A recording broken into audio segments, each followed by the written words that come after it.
मनातले प्रेम आणि रुसवा. ईशा खिडकीजवळ उभी राहून गच्च अंधारलेल्या आकाशाकडे पाहत होती. तिच्या हातात हॉस्पिटलचा अहवाल होता. त्यावर ती आई होणार असल्याची बातमी लिहिलेली होती.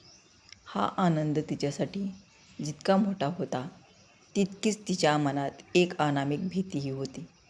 तिचे आणि अद्वैतचे लग्न होऊन 2 वर्षे झाली होती. अद्वैत एका मोठ्या कंपनीचा प्रमुख होता. लग्न कुटुंबाच्या इच्छेने झाले असले तरी ईशाचे अद्वैतवर कॉलेजच्या काळापासून गुपचूप प्रेम होते. पण अद्वैत नेहमी आपल्या कामात व्यस्त असायचा. तो ईशाची काळजी घ्यायचा, तिचा आदर करायचा, पण कधीही आपल्या भावना व्यक्त करत नसे. त्या रात्री अद्वैत घरी आला तेव्हा ईशाने त्याला ही गोड बातमी सांगायची ठरवली. पण अद्वैतच्या मोबाईलवर एक कॉल आला. फोनवर एका मुलीचे नाव उमटले, रिया.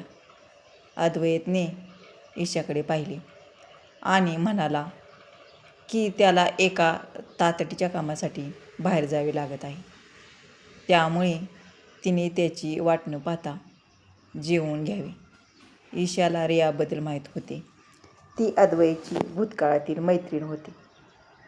अद्वैत इतक्या रात्री तिला भेटायला जात आहे हे पाहून ईशाचे मन सुन्न झाले. तिने तो अहवाल हातातच घट्ट धरून ठेवला. दुसऱ्या दिवशी ईशा नेहमीप्रमाणे ऑफिसमध्ये गेली आणि अद्वैतच्या केबिन बाहेर पोचली. तिला आतून अद्वैत आणि त्याचा मित्र कबीर यांच्या गप्पाचा आवाज आला.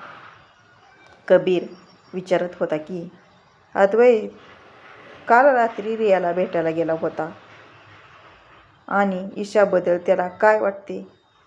अद्वैतचा थंड आवाज झाला. ईशाची जागा त्याच्या आयुष्यात कोणीही घेऊ शकत नाही.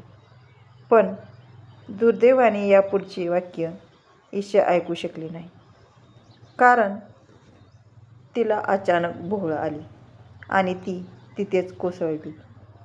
अद्वैत आणि कबीर धावत बाहेर आले. अद्वैतने तिला तत्काळ उचलले आणि हॉस्पिटलमध्ये दाखल केले. हॉस्पिटलमध्ये डॉक्टरने ईशा गरोदर असल्याची बातमी अद्वैतला दिली. अद्वैतच्या डोळ्यात आनंद अश्रू आले.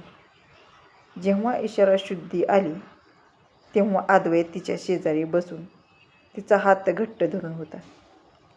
ईशाने बाजूला तोंड करून विचारले की तो काल रात्री रियासोबत असताना आज इथे का आला आहे? अद्वैतने हळूच तिचे तोंड स्वतःकडे फिरवले आणि समजावले की काल रात्री रियाचा अपघात झाला होता आणि हॉस्पिटलमध्ये तिच्यासोबत कोणीही नव्हते, म्हणून एक जुना मित्र म्हणून तो तिथे गेला होता. तसेच आज सकाळी कबीरशी बोलताना त्याने हेच स्पष्ट केले होते की ईशा बायको आहे आणि त्याच्या आयुष्यात तिच्यापेक्षा महत्त्वाचे कोणीही नाही. ईशाने अर्धच ऐकून गैरसमज करून घेतला होता. अद्वैतने तिच्या कपाळावर ओठ टेकवले आणि सांगितले की तो कामात व्यस्त राहिल्यामुळे प्रेम व्यक्त करू शकला नाही. पण आता या बाळाच्या आणि तिच्या सोबतीने त्याला संपूर्ण आयुष्य जगायचे आहे. ईशाच्या डोळ्यातील अश्रू ओघळले, पण यावेळी ते दुःखाचे नसून आनंदाचे होते. व्हिडिओ कसा वाटला कमेंट करून सांगा. व्हिडिओ जर आवडला असेल तर व्हिडिओला लाईक करा, शेअर करा आणि सबस्क्राईब करायला विसरू नका.